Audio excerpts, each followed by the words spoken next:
It started like any other Friday night.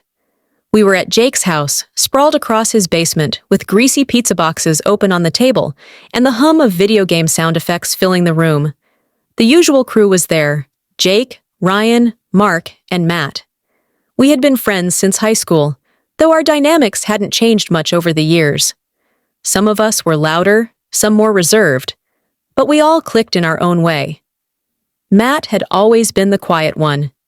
He was the kind of guy who never really took center stage in a conversation, but was always around, always listening. He had a habit of chuckling softly at jokes, but rarely made any himself. We teased him for it sometimes, not in a cruel way, at least I didn't think so. It was just how our group worked. Everyone got roasted at some point. It was how we bonded. That night, though, I took it a little too far. It started when Matt tried telling a story about some girl he had been talking to. He was nervous, stumbling over his words, his voice barely rising above the game noise in the background.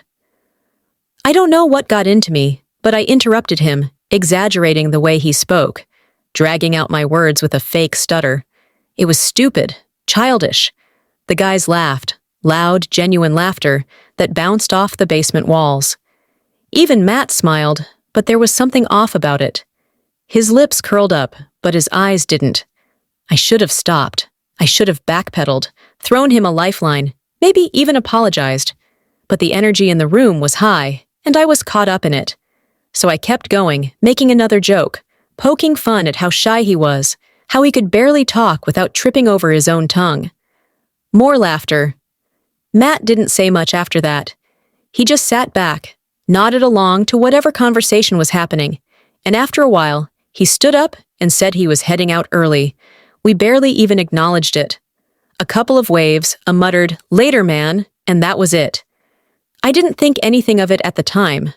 Why would I? He had left early before. Maybe he was just tired.